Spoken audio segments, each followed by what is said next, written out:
Welcome to Case by Case. We want to just take a moment and remind you that this content is intended for adult audiences. It is created for educational and informational purposes only. Viewer discretion is advised, as discussions may include references to real criminal cases, violence, and other sensitive and potentially distressing topics. While we strive to present every case with accuracy and respect those involved, the material may not be suitable for all viewers. Please proceed thoughtfully. And remember, if you need to take a step back, if you find something that concerns you, if you find it to be triggering and you need to take a step back, please do. You can join us whenever you're ready to come back. We'll leave the light on. It's the mid-1970s. Colleges are booming with new students. Dorms are packed. Campus lawns are crowded. Weekends mean concerts, parties, and long drives with friends. Young women walk across parking lots at night, cut through side streets, hitch rides without a second thought. It feels busy, loud, and free. And then quietly, something begins to shift. A girl doesn't come back to her dorm. Another never makes it home from a night out. Someone leaves a party and is simply gone. There's no cell phones, no GPS, no way to notify the students to warn anyone that's what's going on in the next town over. There's a growing invisible pattern spread across states, stitched together by one man who knows exactly how much people want to believe he's safe.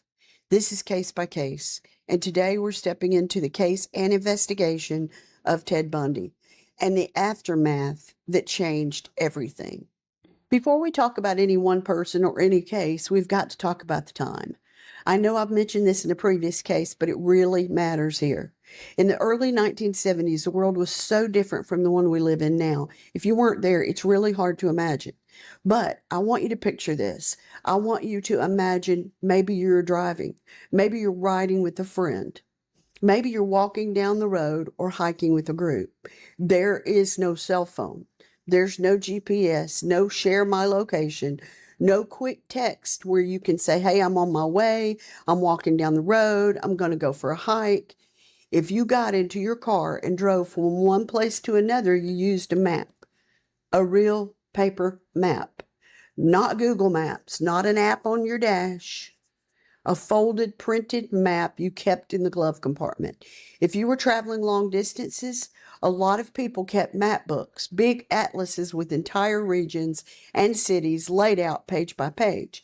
If you stayed local, well, you just learned the roads. When you first got your driver's license and you started driving and getting more and more trust from your parents who were saying, yes, you can go there, yes, you can go there, you figured it out as you went. If you took a wrong turn, you learned a new back way. Over time, you built a mental map in your head of your entire area where you lived. And I can't really emphasize this enough for those of you who weren't there. We did not have constant communication. There were long stretches of quiet. If you left your house, people assumed you were gone for a while. You'd call when you got where you were going, or you wouldn't, and that was normal. We also weren't being bombarded with news 24/7. There was no 24-hour news cycle. There was no scrolling headlines on our phones, no constant stream of breaking news alerts. The news came on at set times, usually at 6 p.m. and 11 p.m. And if a story didn't make that half-hour block, a lot of people never heard about it. You read newspapers to find out what was going on, but even that was limited. You got a paper in the morning, and in some places, maybe an evening edition. That was it. No push notifications and no trending topics. So when we talk about people going missing in this time period, remember, the world around them was quieter, slower, and far less connected than the one we live in now.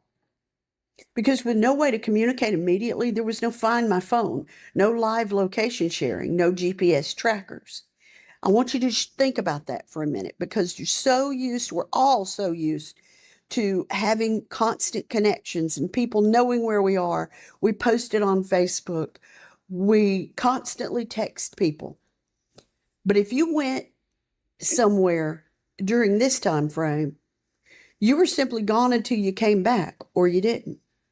And as we move through this case, I want you to keep that in the back of your mind. Everything we talk about, I want you to say, if that was me in that situation, I had no cell phone, I had no GPS, and no one would have been able to go and track me. This episode will be a little longer, and I may need to break it into two, but it's important context. If these same crimes happened today, I truly believe many things would play out differently.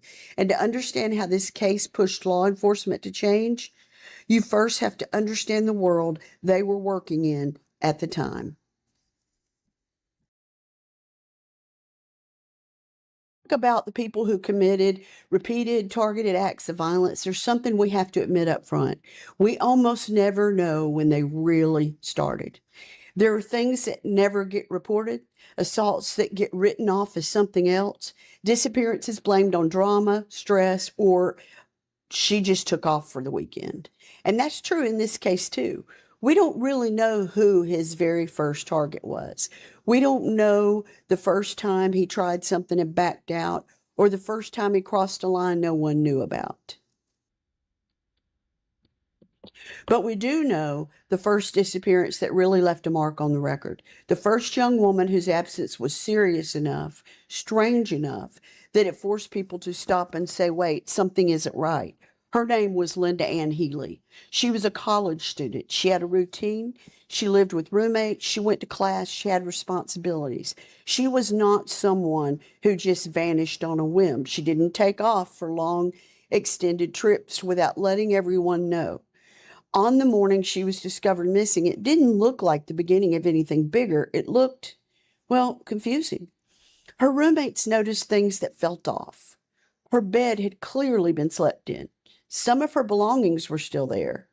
Other things, a few key items she'd normally have, were gone.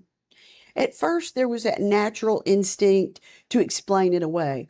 Oh, maybe she got up early. Maybe she went for a walk. Maybe she left for class. Maybe she went to see someone and just didn't tell anybody. But as hours ticked by, it stopped making sense. She didn't show up where she was supposed to be. She didn't call. People who knew her started to get that heavy, uncomfortable feeling in their gut. This isn't like her. Eventually, she was reported missing. Now, stop and put yourself in the shoes of law enforcement at that moment. They have a young woman, a college student, gone without a clear explanation. There's no dramatic scene, no obvious violence spilling into the hallway, no witnesses describing anything nefarious. From the outside, it looks like a puzzling, isolated missing person case, and that's how it was treated. They took the report. They asked questions. They looked into her life and her schedule. They got to know who Linda Ann Healy was. But there was nothing at that point that screamed, oh no, this is part of something bigger. No one was using the words we use now. No one was saying serial killer or pattern of targeted abductions. To the people closest to Linda, it was terrifying and personal. To the officers handling her case, it was serious, but it still looked like one disappearance in a big world where people went missing for a lot of reasons. No one knew, standing in that moment, that her absence would one day be seen as the first visible crack in a much bigger and scarier story. At the time, it just didn't look like the beginning of anything more. It looked like one girl gone and a lot of people hoping she'd walk right back in that door. About Linda Ann Healy, she went missing in February of 1974. We talked about who she was, her life at the University of Washington, and how her quiet, unexplained disappearance was the first clear sign that something wasn't right. Now, I want to walk through the other young women who disappeared after her in the order they disappeared so you can see the human side of what, at the time, still did not look like a pattern. They weren't just names in a file. They were students, daughters, friends, each with a life that suddenly stopped. So we had Linda in February of 1974. Now we've got March 1974 is Donna Gail Manson. She was 19. She was a student at Evergreen State College, and that was in Olympia, Washington. She was creative and musical, deeply involved in campus life.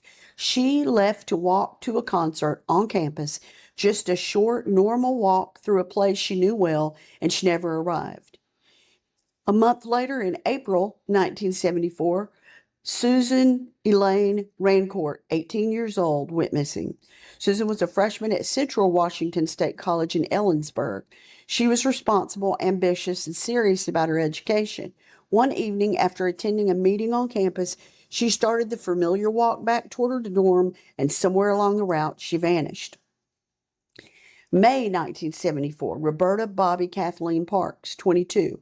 Bobby was a student at Oregon State University in Corvallis. Quiet and thoughtful, she was close to her family and focused on her studies. One night she left her dorm to walk across campus, and I believe she was going to a concert. It was a simple everyday walk so many students made, but she never came back. June 1974. Brenda Carol Ball, 22. Brenda was outgoing, friendly, and social. She spent an evening at a tavern in Burien, Washington, just outside Seattle. Late that night, she left the bar and was seen in the parking lot talking to a man and apparently planning to hitch a ride, something that back then was really common and never questioned. Also in June of 1974, Georgianne Hawkins, 18. Georgianne was a University of Washington student and a sorority member. She was bright, poised, and very involved in campus life. She disappeared on a short walk between her boyfriend's fraternity house and her own sorority. Just an alley she'd walked countless times before. It was a matter of minutes, and then she was gone. Now, I want to point out on this one. This one's really eerie because her boyfriend and her friends could see her walking, and they watched her walk almost to her door of her dorm. So somewhere between leaving her boyfriend's sorority house to her own dorm, she disappeared in just a couple of seconds. Okay, then we go to July 1974. Janice Ann Ott. She was 23. She was a probation caseworker and a young woman who loved the outdoors. She spent the day at Lake Sammamish State Park near Seattle, a crowded, sunny state park full of families, couples, and groups of friends. Witnesses later remembered seeing her speaking with a man who asked for help loading a sailboat. She walked away with him in broad daylight, and she never returned. That same day, Denise Marie Naslin, she's 19. She was studying to become a computer programmer, and that same day, at the same place, Lake Sammamish, she was there with her friends enjoying a normal summer afternoon. At one point, she got up to use the restroom. Nothing out of the ordinary. Her friends expected her right back, and she never came back. Janice and Denise disappeared just hours apart from the same crowded park on a busy, bright, sunny Sunday. It was a Sunday. At the time, it was almost too staggering for people to process. I mean, two young women gone from the same place in the same day. So those that weren't sure there was a pattern really realized now we got an issue. We've really got an issue. Okay, that was July. Now we skip to October 1974. Nancy Wilcox was only 16. She was a high school cheerleader in Utah. She was full of life. She had all kind of plans. She left home just outside Salt Lake City for what was supposed to be a quick trip to buy a snack. She walked out into her own neighborhood and never came back. Also in October 1974, Melissa Ann Smith was 17. She was the daughter of a local police chief in Midvale, Utah. She was well-liked. She was kind. She was responsible. One evening she went to a pizza place, and she later left to walk home. It was something she did regularly, but somewhere along that walk, she vanished. Also in October 1974, Laura Ann Aim. She was 17. Laura was thoughtful and artistic. On Halloween night, she attended a party in Lehigh, Utah. After leaving the party, she headed home. She went through a normal area. It was full of costumes, laughter, and normal teenage life. That's what her night was all about. But she was never seen again. November 1974, we've got Deborah Debbie Jean Kent. She was 17. Debbie was reliable, responsible, and close to her family. She went to a school play in Bountiful, Utah, something completely ordinary for a teenager. Partway through the evening, she left briefly to pick up her younger brother. She walked out of the school building and into the parking lot. That's as far as anyone can say with certainty. She never returned to the play. She never made it to pick up her brother. Looking at this list now, you can see the progression. Different campuses, different cities, eventually different states. At the time, though, none of these girls were plotted together on one map.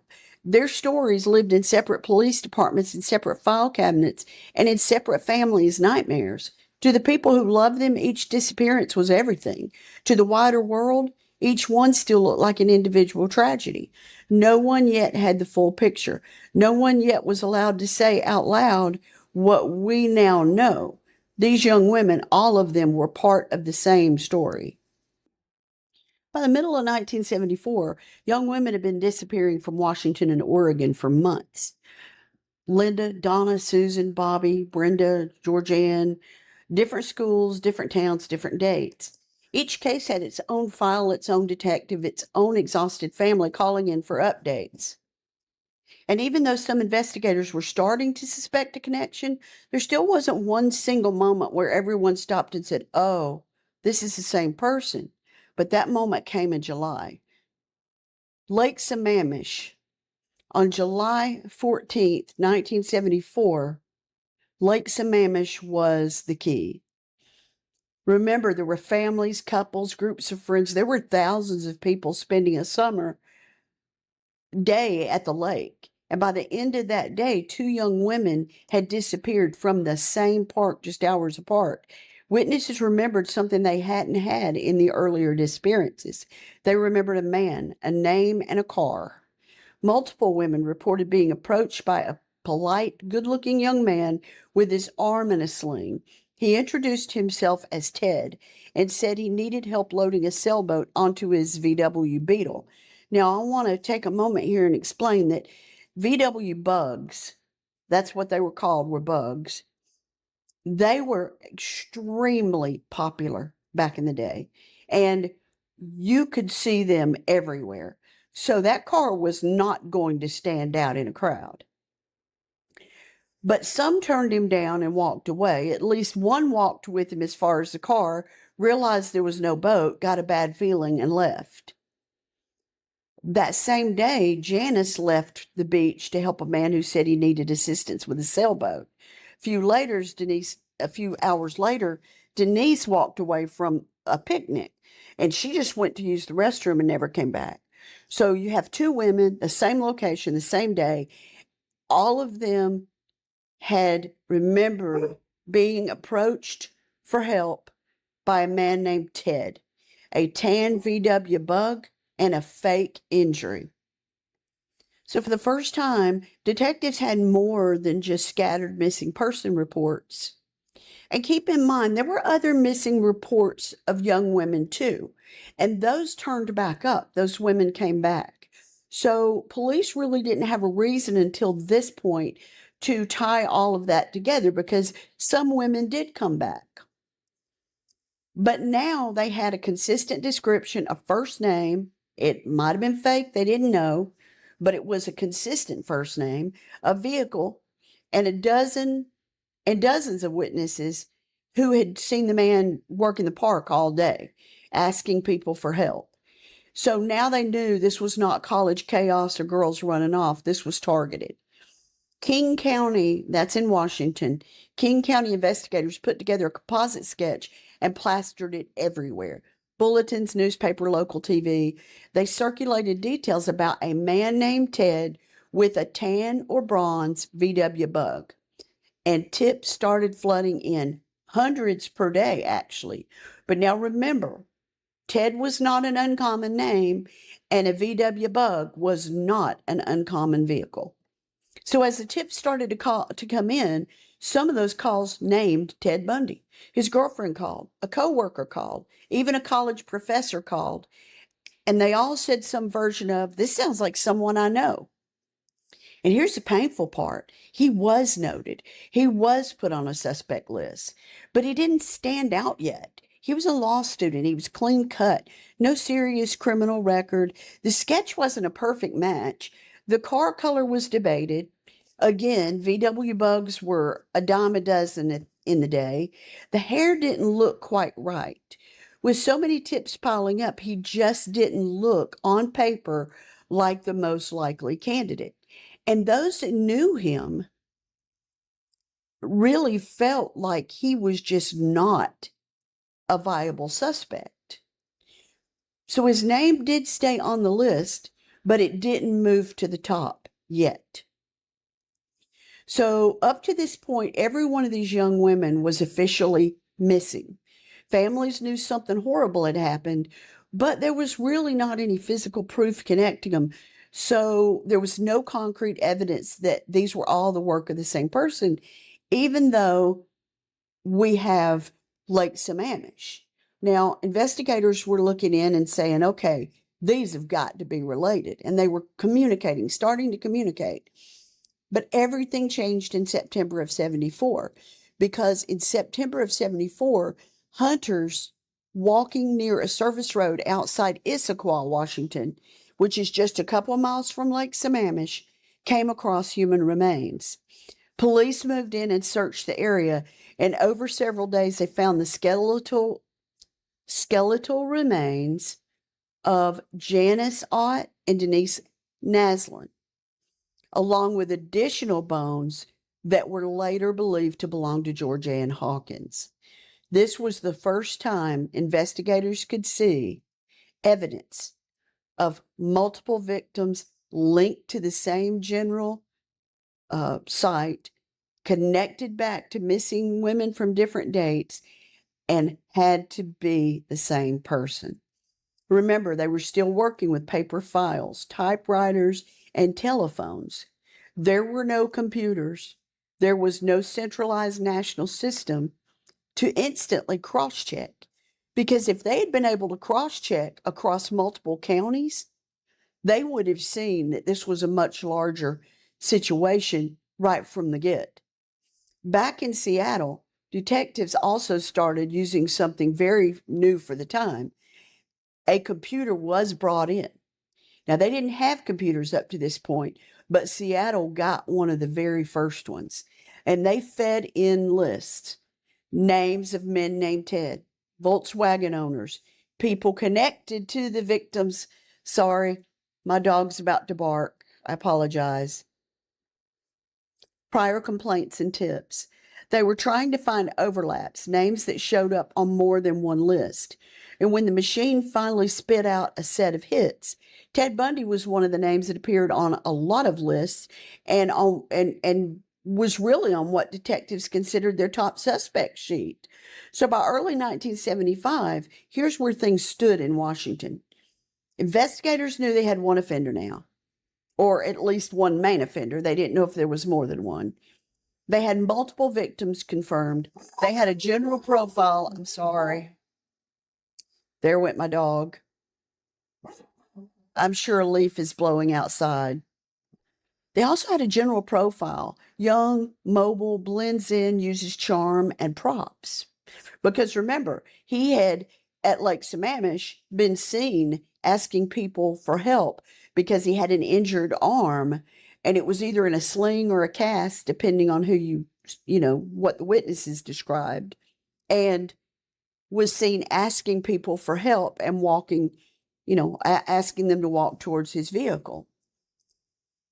And they had a suspect list where the name Ted Bundy was getting harder to ignore, but they still didn't have enough to move on him because, again, there were a lot of Teds. There were a lot of people that looked like he did, a lot of college male students, and a lot of VW Bugs. So now we're going to talk about Taylor Mountain. Taylor Mountain was the second big site. In March of 1975, forestry students on Taylor Mountain, east of Issaquah, discovered more human remains. A search of that area turned up the skulls and jawbones of Linda Ann Healy, Susan Rancourt, Roberta Bobby Parks, and Brenda Ball, 4 of the women who had gone missing from Washington and Oregon the year before.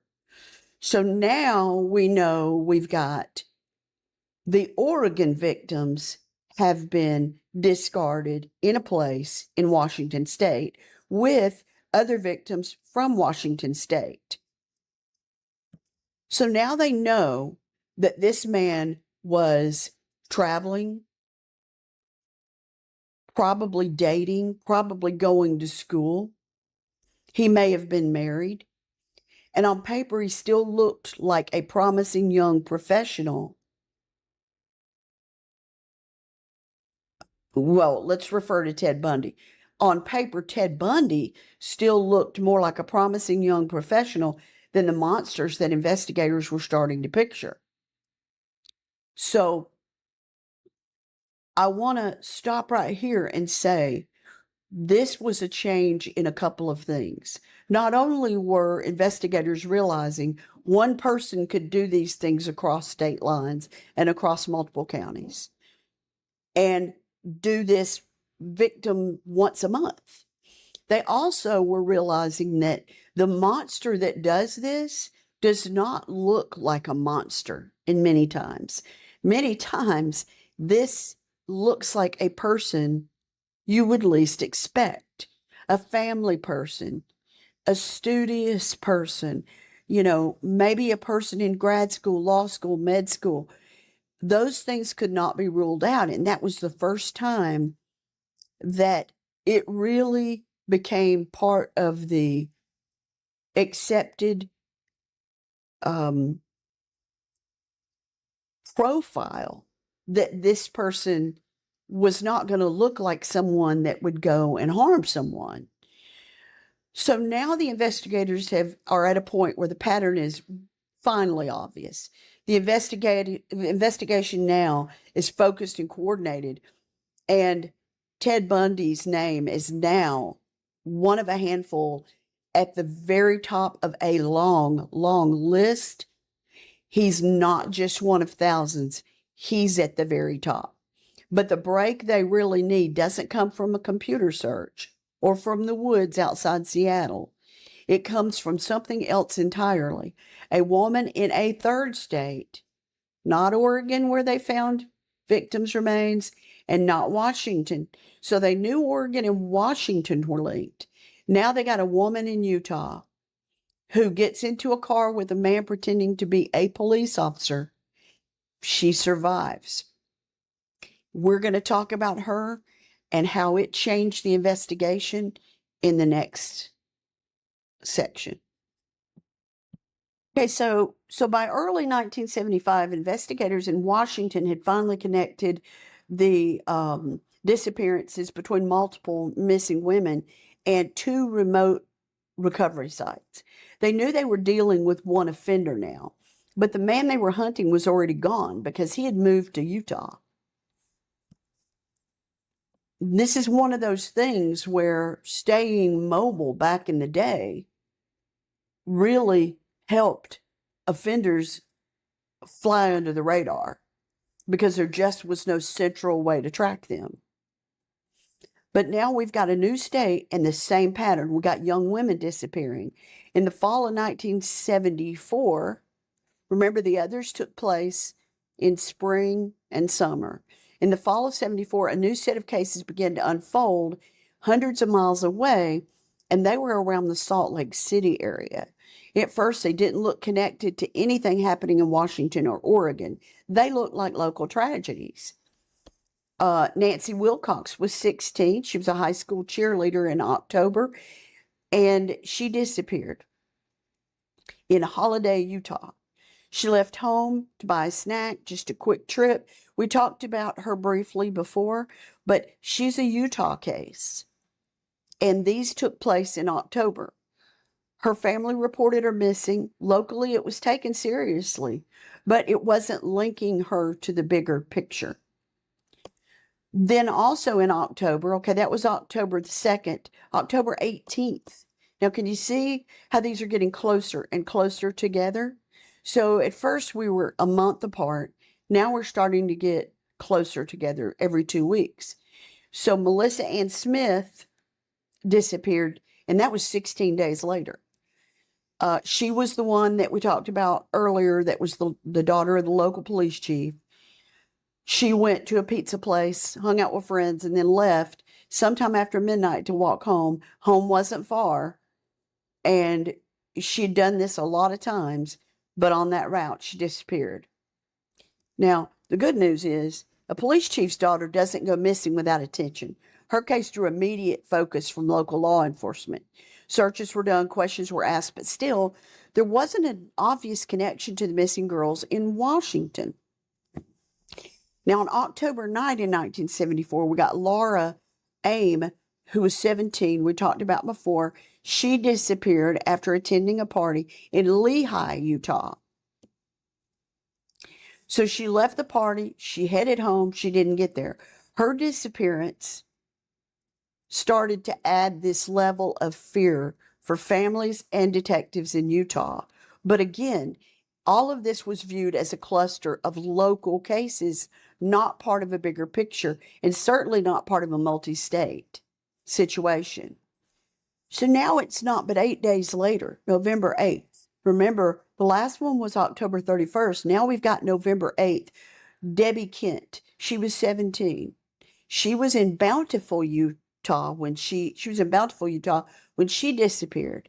She was also known for being responsible and reliable. She went to a school play, and she stepped out briefly to pick up her younger brother from a very close ice skating rink. She walked out into the parking lot and was never seen again.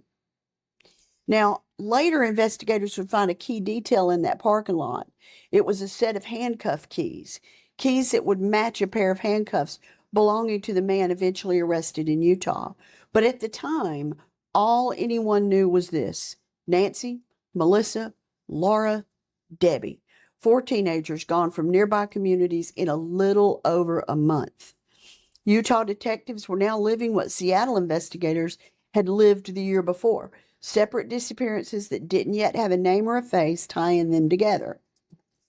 Now, on that date, that same date, November 8th, the day that Debbie Kent disappeared, that same evening, Carol DeRonch survived. And this is where things changed. Carol was a young woman shopping at a mall in Murray, Utah. She was approached by a man who identified himself as a police officer. He showed what looked like a badge and told her there had been a break-in by someone matching her car's description. He said he needed her to come with him to the station to sort it out. Think about the time period we're talking about now. The survivor's name was Carol DeRonch. Carol was a young woman shopping at the mall in Murray, Utah.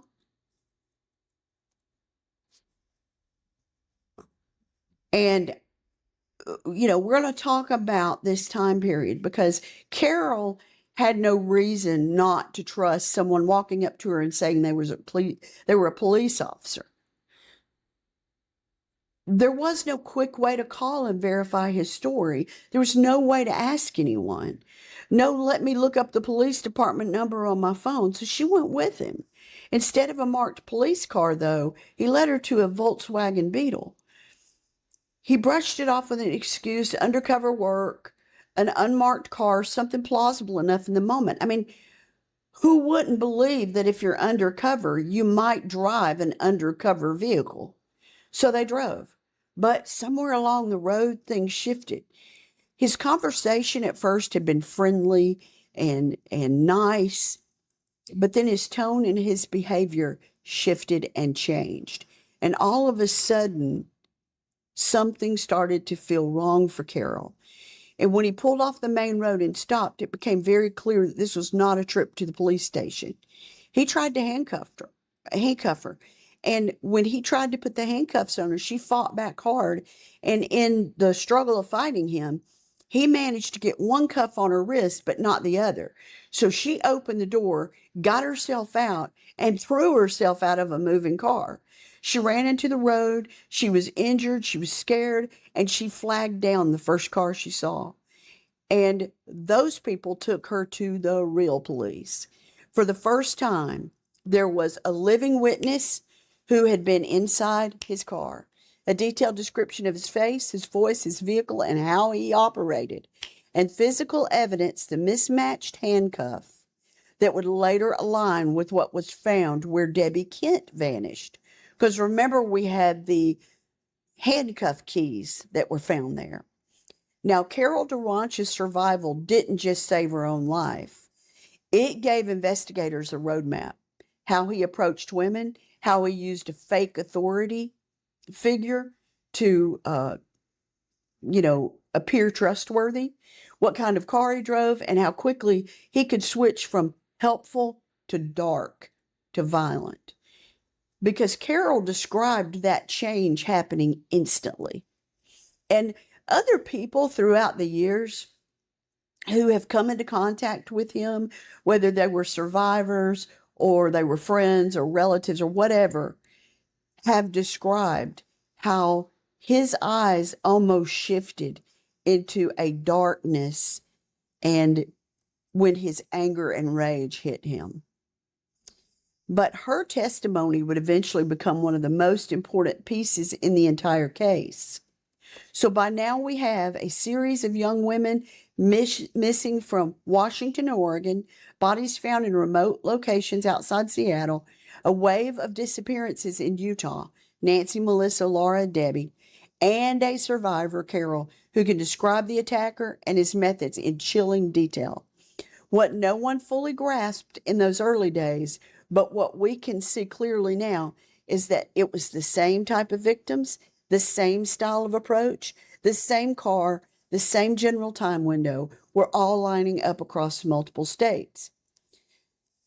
Now, I want to take a second here to talk about profilers. Profiling was just really getting started. The people that started the profiling unit, Robert Ressler, Bob Ressler, and John Douglas, were the two out in the field investigators who went and questioned people who had been locked up. That had not come around completely to the powerhouse that it became when this was going on. But this case is going to vastly affect that outcome, because when we start to get into Ted Bundy and his motivations and all of this, and we start to put this together, profilers could easily see. Well, it was easy looking back. They can easily see this profile come into shape. But if you are an investigator during the time, all of this stuff just, it's connected. You can see that it's connected, but it's just not making sense. So, everything started to change as a result of this case. And that's what I want to talk about. So by late 1974 and into 1975, what had started in Washington and Oregon was now playing out in Utah. The young women disappearing from the Salt Lake area. Some of their bodies were found, others were not. Melissa was discovered in the hills near Summit Park. Laura was found in American Fork Canyon. To detectives on the ground, it was becoming harder and harder to pretend these were isolated cases. And the Utah investigators were now standing in the same storm Seattle had faced a year earlier, and they just didn't know it was the same storm. And remember, this is all happening in a world where modern criminal profiling is still in its infancy. Today, when we think about a multi-state killer, we automatically picture FBI profilers, the BAU, which is the behavioral, what does that stand for? Behavioral Analysis Unit. but I know it's gone through several names. It was the BSU for a while, behavioral science. So anyway, we know them as profilers, and they did detailed behavioral assessments. In the mid-70s, that system was just beginning. The behavioral science unit was the forerunner to what we call the behavioral analysis unit, or BAU, and it was founded in 1972, mainly as a teaching unit in Quantico. Robert Ressler and John Douglas were starting to study and interview violent offenders, but the idea of using those insights in real time to guide investigations was just developing. The term serial killer itself only began to take hold around this time. Ressler's often credited with coining it in the mid-1970s. Now, I think Ann Burgess, who also was part of their team, she may have been one that also helped coin that. So when you think about profilers as it started out, it really, we hear about John Douglas and Bob Ressler, but it wasn't just Robert Ressler and John Douglas. Ann Burgess was a really big part of that because she had been an instructor in Boston, and they pulled her in so that she could bring a different level of expertise to the team and organization. She had a background in psychiatric nursing, so it made her uniquely qualified to come in and help them. So when we talk about the BAU, we always want to remember to include Ann in those discussions, because although Bob Ressler and John Douglas were out in the field and they were doing the teaching, they couldn't have gotten done what we know now as officially profilers without Ann's contribution and her assistance in the background, helping them organize and put studies together. So they were starting to study and interview violent offenders, but it was just in its starting phase. There was no VICAP, no national computer system. VICAP is a computer system that exists today where it connects characteristics of crimes across the nation and possibly across the world now. But no national computer system was built to link similar homicides across different states. That did not come in until the 80s. So while the FBI was starting to build what would become modern profiling, there's no evidence that the early Washington and Utah disappearances were being stirred by BAU-style behavioral team. You hear this a lot in things that, you read or podcast or things like that. They'll refer to the profilers helping solve the Bundy case, but honestly, there doesn't seem to be any evidence for that. I don't see in anything that I've looked at where that's the case. Most of the work at this stage was still the local and state investigators, their paper files, phone calls, legwork, traditional police work, getting out, knocking on doors, talking to people. And detectives were relying on experience, instinct, and whatever information they could pull together. So later, when Bundy becomes a fugitive and the case goes national, the behavioral analysis unit does get involved, and they provide insight and support during the manhunt, and they help coordinate information because he's added to the 10 most wanted list in 1978. But right now, in the part of the story we're in, what finally cracks things open is, in Utah, isn't a profile, it's a traffic stop. So now let's back up a second and let's talk about when Carol survived. November 8th is 1974 is when Carol was asked to get in the car. She did, and then she survived by jumping out and flagging down a car. So by late 74 and into 75, we haven't put it together in Utah yet. So now August 16th, 1975, It's the early hours of August 16th, 1975 in Granger. Granger's a suburb of Salt Lake City. Utah Highway Patrol Sergeant Bob Hayward is on a routine patrol when he spots a tan VW Bug lurking around a residential area. The car takes off at a high speed when it sees the patrol car. No, because that's not alarming at all. That's not going to give suspicion, is it? Hayward gives chase and pulls it over after a short pursuit. The driver is a polite, clean-cut young man. He says he's been at the drive-in watching a movie Hayward knows isn't even playing there that night. See, back in this time, officers knew what was going on in their towns, so they knew what was at the drive-in. They had probably patrolled the drive-in. They knew what movies were playing. They had basic information around their city and their locality. So Hayward feels like something's off, and he looks inside the car and he finds a ski mask, a second mask made from pantyhose, a crowbar, handcuffs, rope, trash bags, and an ice pick.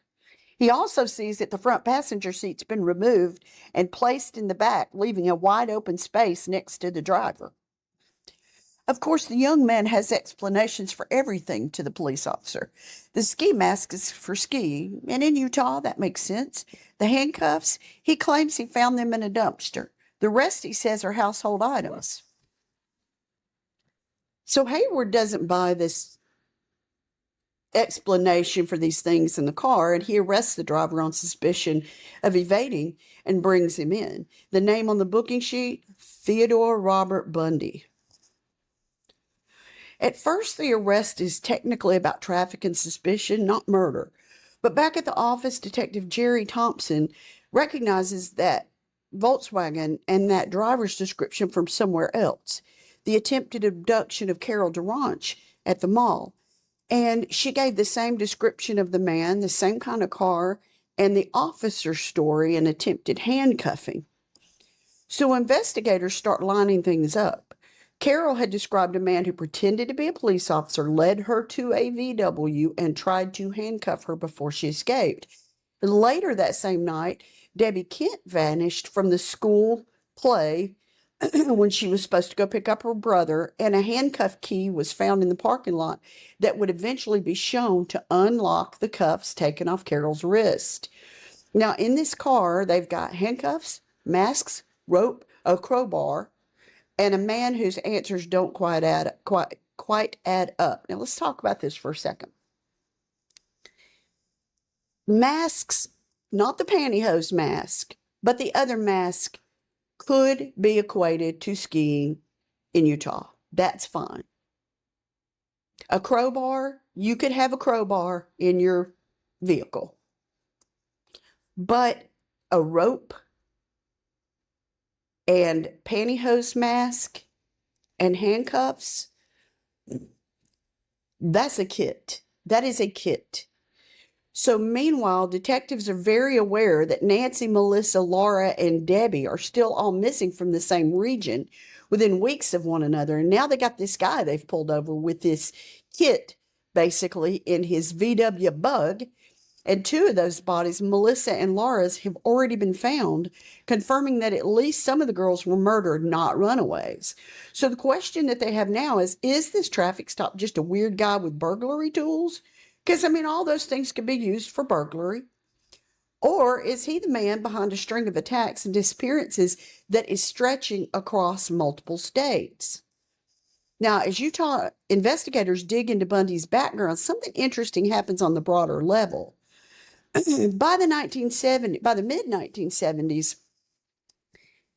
we talked about the BAU, which used to be called the BSU, and Quantico is formalizing behavioral analysis, and it's starting to build a database of serial offenders.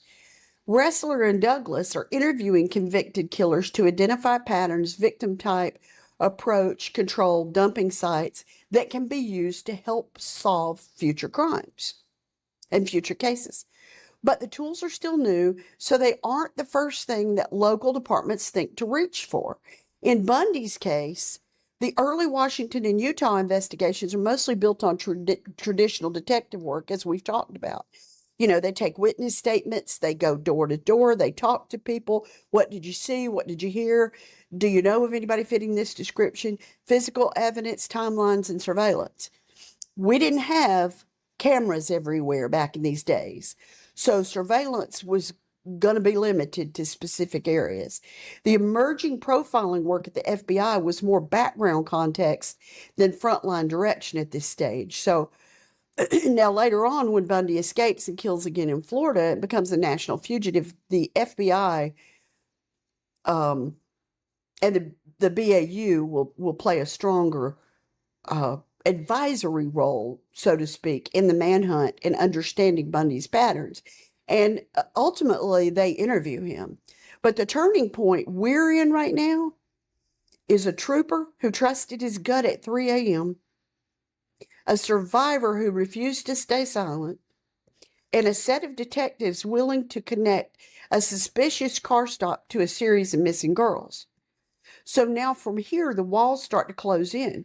Carol will be asked to pick him out of a lineup. Evidence from his car and his apartment will tie him to multiple scenes. And what began as just an evasion arrest will turn into a kidnapping conviction and a much larger reckoning. And this will lead to significant changes for investigators and detectives going forward. So after that August traffic stop in Utah, detectives finally had something solid. So they have a suspicious car loaded with what they consider a burglary kit and maybe something more. A driver whose story doesn't match the movie listings. I went to the drive-in and it isn't that movie wasn't playing. And a name that was already starting to show up on the suspect list. So when they got all the information on his driver's license and pulled what they had, they realized he's on a suspect list in Washington, and the suspicion isn't enough.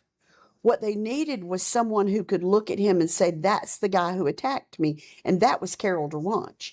Remember, she's the one that survived by jumping out of his car. When police brought Carol in for a lineup, they were careful. She hadn't just seen a stranger on a street corner. She fought for her life in the front seat of his car. So she had a good look at everything.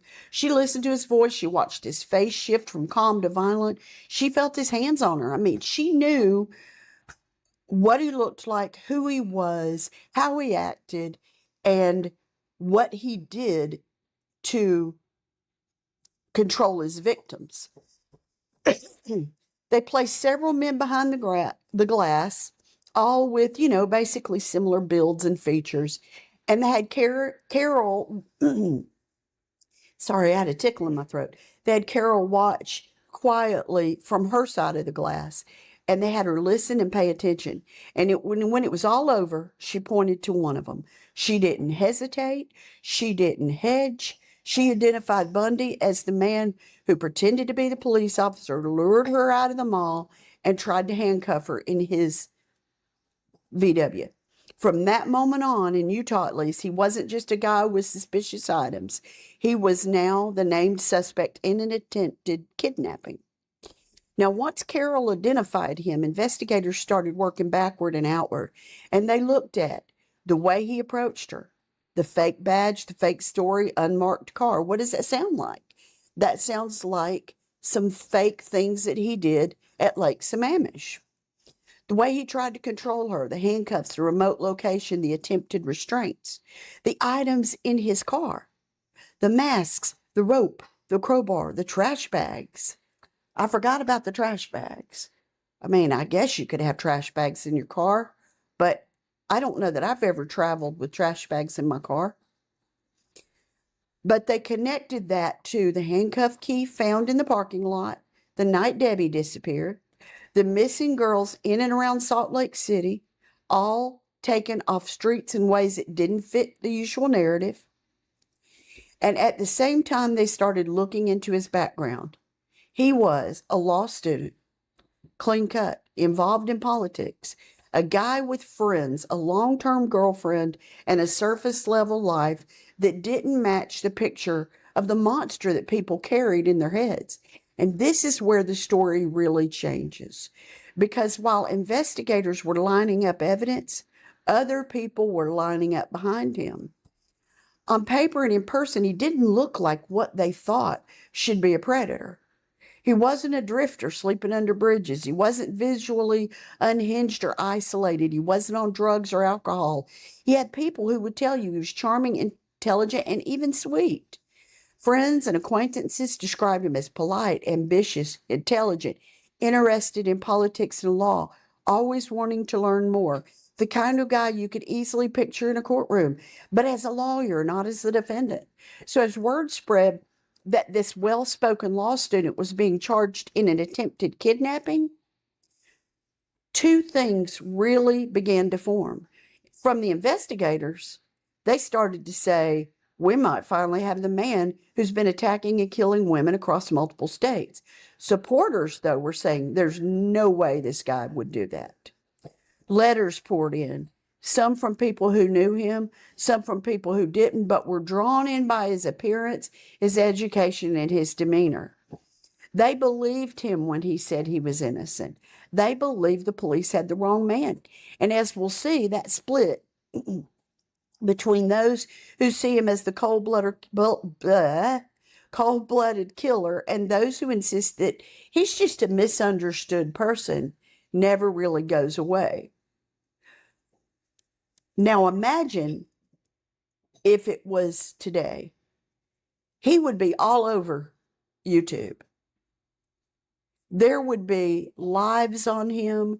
There would be 24-hour newscasts on him. If he were the first one like him, sophisticated, intelligent, educated, from a nice family, if he were the first one in our internet age today,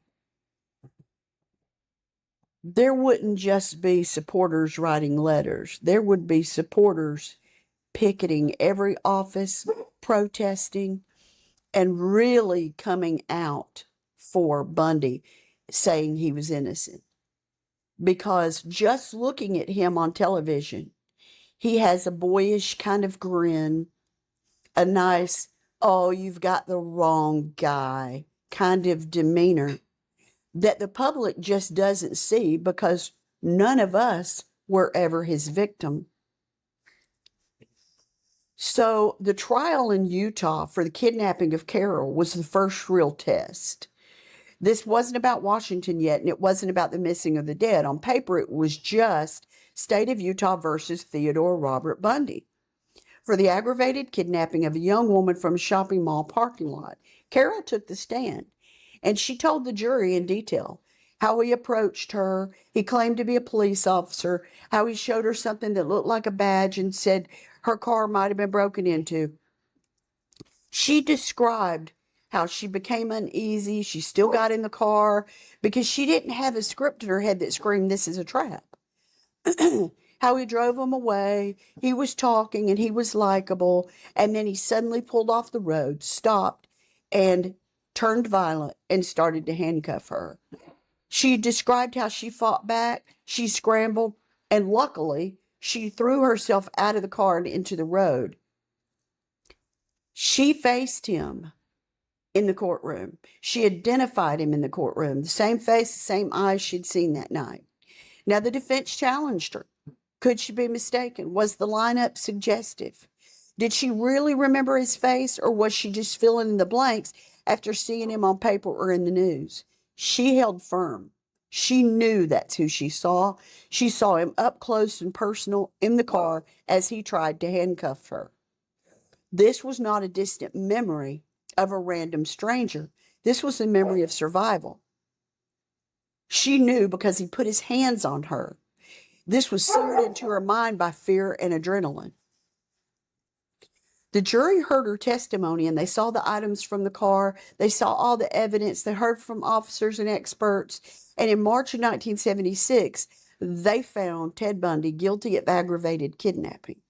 So his first conviction is often portrayed as murder. That's not the case. His first conviction was of aggravated kidnapping. He was sentenced to a term of 1 to 15 years in prison at the Utah State Prison. On paper, that sounds small for everyone we now associate. Everything, we think of Ted Bundy and we think 1 to 15 years. But at that moment, this was still just one case in one state, remember? But that verdict meant something huge. They finally had him in custody, and now they could work him. They could question him. They could map his movements. They could look at, even though we didn't have the cameras and things like that back in the day, we did have some surveillance cameras at gas stations. But they could go back now and they could look at gas receipts. Where did he travel? Where did he go? When did he leave this state? And did he live in another state or was he just traveling? Now they had a person and they had him controlled and they could dig into him. Supporters were doubling down.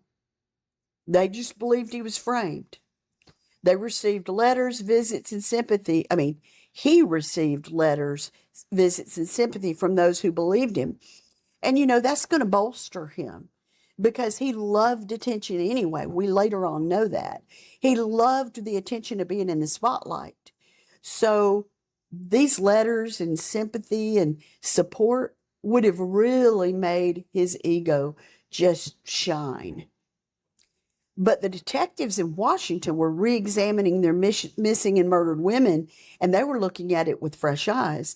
And Colorado was now looking at their own unsolved homicide, Karen Campbell, and noticing just how closely the suspect's description matched the man that's sitting in a Utah prison. All of the things, the car, the travel patterns, the timelines were all starting to line up in some unsettling ways. What had started as we got a guy on a kidnapping charge was evolving into, oh boy, we might be holding the man connected to disappearances and murders in at least 3 different states. You can imagine how passionate every detective and every investigator and every jurisdiction was about solving this for their area. When you work for a jurisdiction, whether it's in technology or law enforcement, there's always politicians above that jurisdiction's management level. Those politicians would have been creating a tug of war. We need to solve this case first. It'll look great for our jurisdiction. Meanwhile, the investigators would have said, wait a minute, we really need to solve this first. The case has started here. Yes, but we've got a case over here. Yes, but we've got more over here. And the courts in Utah had made their first decision. But for investigators, this was only the beginning. So now they had to ask if he did it to Carol, and the jury believes he did. The evidence was there. What else has he done? And how far does this really go? Does this affect my jurisdiction? And what other jurisdictions and states has he been to? Utah conviction for the kidnapping of Carol. Other states didn't waste any time. They already had open files of missing and murdered women. Now they had a name, a face, a car, and a method that lined up a little too well. They started looking at gas receipts. They looked at travel things that could show, they asked people that knew him, when do you remember seeing him last? Detectives in Washington, Oregon, and Colorado all started quietly running his movements against their timelines, and they compared when he had been living or traveling in their area, what kind of car he had at the time, and the witness descriptions from their unsolved cases. And it didn't take long before one case stood out with enough strength to act on, and that was Colorado. The first jurisdiction to finally move on him after Utah was Colorado in the case of Karen Campbell. Now, Karen was a 23-year-old nurse who disappeared in January of 75 from a ski resort in Snowmass, Colorado, while on a trip with her fiance and his children. Weeks later, her body was found near a remote road outside town. Once Utah had him in custody, Colorado investigators realized he had been in the Snowmass Aspen area at the time Karen vanished. If I said Carolyn, that was wrong. It's Karen Campbell. His description matched a man witnesses had seen around the hotel, his known pattern approaching women in what should have been safe places and then moving them to isolated areas fit exactly what they believed happened to Karen. Because Karen was only going from the central area in the resort to her room to get something. And she disappeared between those 2 points.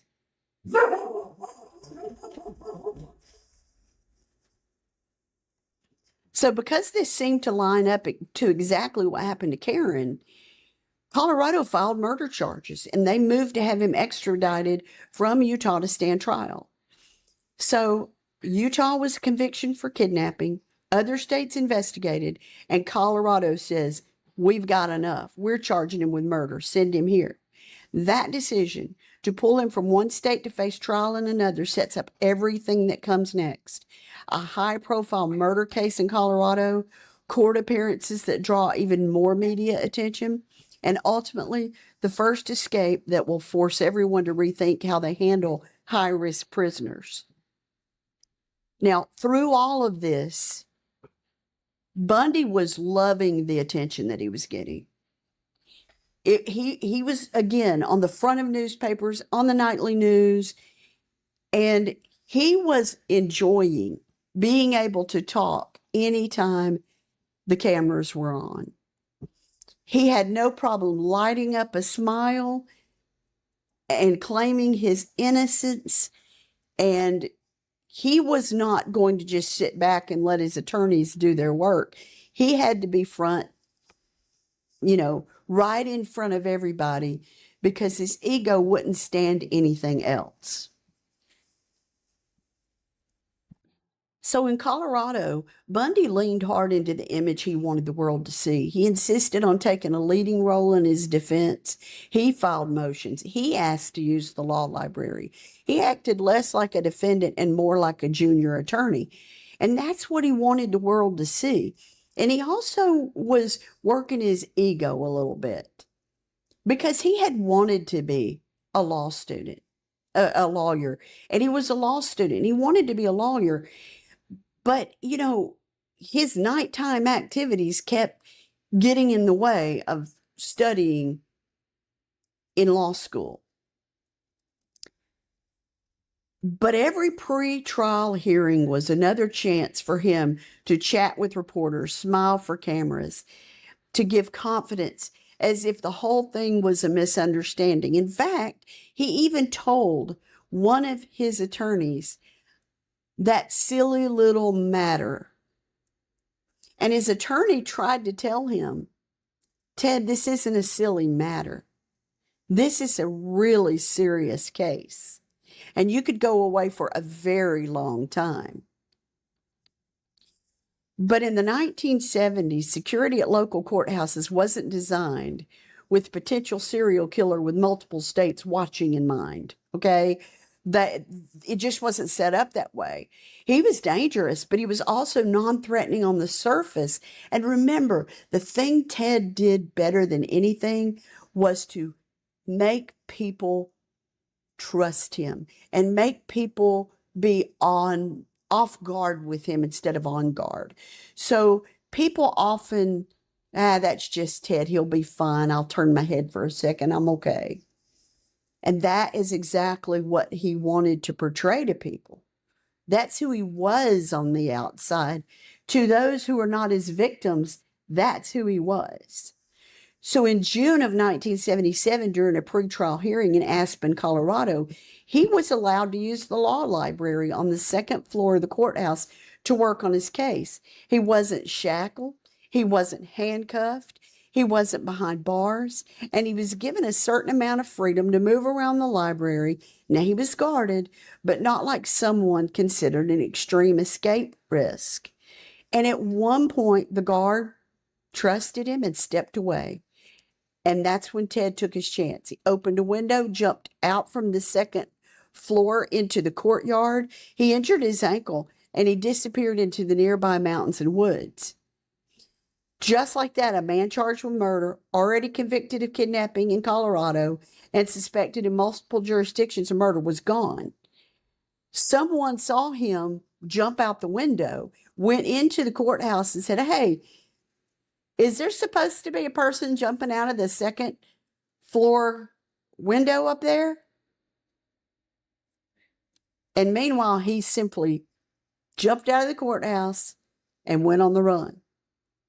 So local, state, and federal law enforcement agencies had to launch a manhunt over rugged terrain. He stayed on the run for about 6 days. Now, he was not doing very well. He moved through the mountains. He broke into cabins for food and supplies. He stole a car, and he tried to stay ahead of law enforcement. But this was not something that Ted was accustomed to living as. Even though he did very well for 6 days, he was exhausted. He was hungry. He wasn't used to this type of lifestyle. And eventually he was recaptured after being spotted driving a stolen vehicle, and he was taken back into custody. And he admitted that he wasn't doing very well while he was out on the run, and he probably wouldn't have made it because he was exhausted. But the lesson for the system was brutal and immediate. You can't treat a charming, educated defendant like just another guy in a suit when he's facing multiple serious charges. Sorry, she saw a leaf again. And you can't treat him like everybody else. He had every reason to run. Security around him was then tightened, and it still wasn't tight enough. So after they recaptured him, he was moved to the Garfield County Jail in Glenwood Springs to wait trial. This time he wasn't getting near any open courthouse windows, but he was patient. He watched, he waited, and he planned. And over the months, he lost weight so that he could fit through tight spaces. Now, his attorney and other people noticed that he had lost a lot of weight, but they equated it to the change in diet. You know, sometimes when a person goes into a prison or a jail system, oftentimes they don't want to eat in the beginning because it's such a shock from eating meals on the outside to what is served on the inside. You know, you may or may not immediately have a special diet. So people equated his weight loss really to that he was stressed and, you know, he just wasn't eating well. But he studied the jail's layout. He worked on a hole in the ceiling of his cell, slowly and carefully hiding the damage when guards walked by. On the night of December 30th, 1977, he squeezed through the hole in the ceiling, crawled through the space above the cells, and dropped down into an area near the jailer's apartment. From there, he changed clothes. He walked out and vanished into the night. And this time, unlike the first time, the escape wasn't discovered immediately. And by the time authorities realized he was gone, he had a major head start. So a man convicted of kidnapping in Utah, charged with murder in Colorado, suspected in multiple other cases, had now escaped twice. If the courthouse escape was embarrassing, this one was catastrophic because it forced a change in how high-risk prisoners were housed, how escapes were prevented, how much checking in on each prisoner the guards did when they went by the cell rather than just peeping to see if they're okay, how much leeway could be given to defendants who were intelligent, non-disruptive, and outwardly safe. And while departments were scrambling to answer those questions, Ted was already moving across the country. After the second escape, he went on the run in a way that showed just how unprepared the country was for tracking a single fugitive across multiple states in real time. There was no national automatic alert scrolling across everyone's screens and no instant photo pushes to every patrol car computer. There was no ping his phone options. So Ted stole cars, he used different names, and he traveled anonymously. He went through a number of states and he thought about where he should go. Ted later said that he changed his mind several times on where he wanted to land. But he eventually arrived in Florida, and he went into Tallahassee in early 1978 and he rented a room under an assumed name. Now, he had spent a little bit of time in Florida and he was doing odd jobs and things to get the money because when he left from prison, he didn't have anything. So by the time he settled near Florida State University, law enforcement agencies were still trying to figure out who has jurisdiction. How do we share the information quickly? How do we warn the public without knowing really where he is? But they really assumed that he was still in the Northwest. They really thought that he would go back to where he was familiar with. He would either go back to Washington or the area near Washington. No one was thinking that he would go across country. But he was doing what he had always done that had worked so well. He was blending in, he was watching, and he was looking for opportunities. And it's in Florida. After 2 escapes, after multiple missed chances, after a multi-state investigative struggle, that everything explodes into full. In Florida, everything explodes. Let me get my thoughts out. It was in Florida, near the university, that everything really just exploded because he does what Ted always does.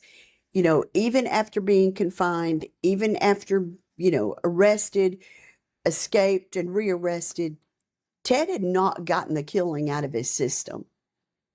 So what happens next really brings about Ted's eventual end. So after his second escape from Colorado, he didn't head back to the Pacific Northwest. He vanished away from the places investigators already knew to watch, and he went east. From Colorado, he moved through Chicago and Ann Arbor, then headed south. On the morning of January 8th, 1978, he stepped off a bus in Tallahassee, Florida. For one night, he stayed in a hotel. Then he did what he always did best. He blended in. He rented a room at a boarding house near the Florida State University campus. And anytime Ted Bundy's going to be near a college campus, there's going to be a problem. It was a place called The Oak at 409 West College Avenue, and he used an alias, Chris Hagen. To everyone there, he wasn't an escaped murder defendant. He was just another quiet guy in a cheap room living a few blocks from a college campus. He tried, at least on paper, to live normal. He tried to live normal. He later said he thought he could stay free in Florida forever as long as he didn't attract attention. And he thought he could change. He said that to a couple of people, that he really could just get a job with steady work, keep a low profile, and he really thought he was going to stop what he had been doing, start over, and that he could disappear into the background. And that might have worked. Had he not killed anybody, if he had just been able to turn that off, not do the crimes, just get a job and live as a normal person, it's very possible he would have never been caught. He filled out a job at a construction site, but there was a problem. He couldn't get a legitimate ID. So that ruined the fantasy of him being able to just go under the radar, and he drifted back to what had always sustained him on the run: theft. He started shoplifting again in local stores. He started lifting cash and credit cards from women's wallets left in shopping carts at grocery stores. And all of this was happening while he walked the same streets as FSU students just a short distance from the sorority house. Now, we don't have a minute-by-minute record of every day he spent there, but some things later on that he did tell us He was living within blocks of campus housing. He did use a false name, Chris Hagan. We know that when he was arrested. And he was free, anonymous, and watching. While there were missed opportunities, we can't say whether, I mean, we can't say for sure that there were missed opportunities, but where there were women, that's a tongue twister, where there were women, students, who later on said they believe he's the one that tried to abduct him. We don't really know if that was him or if that was just something that wasn't related. Many people came forward after the fact and said, "Oh, I was almost abducted by Ted Bundy in Florida." Many of those have been discredited. Either they weren't there at the same time, they weren't in the place he was, or something doesn't match up. But Florida didn't know who Chris Hagan really was when he arrived, and the rooming house didn't know. The students didn't know. He had outrun his background in the West, and he ended up in a place where nobody was looking for him by name. And that's the tragedy and the turning point. His urgency to flee the Northwest, to flee Colorado, the charges, the new murder charges, to outrun Utah and Washington, that's exactly what brought him to Florida. And it put him in a new hunting ground. Although he said he wanted to change, and he probably did believe that he could have a new life and he could change who he was and just live a normal life. But things didn't go the way he thought they would. And I'm sure that he felt he couldn't quell that urge that was building up inside him, whatever it was that made him do it to begin with. But it put him in a new hunting ground, in a state that not only would catch him, but build the strongest cases against him. So join us next time as we look into his visit to Florida and what brought him back to trial in 2 trials that would land him the death penalty and his execution. This is Case by Case. We'll see you next time.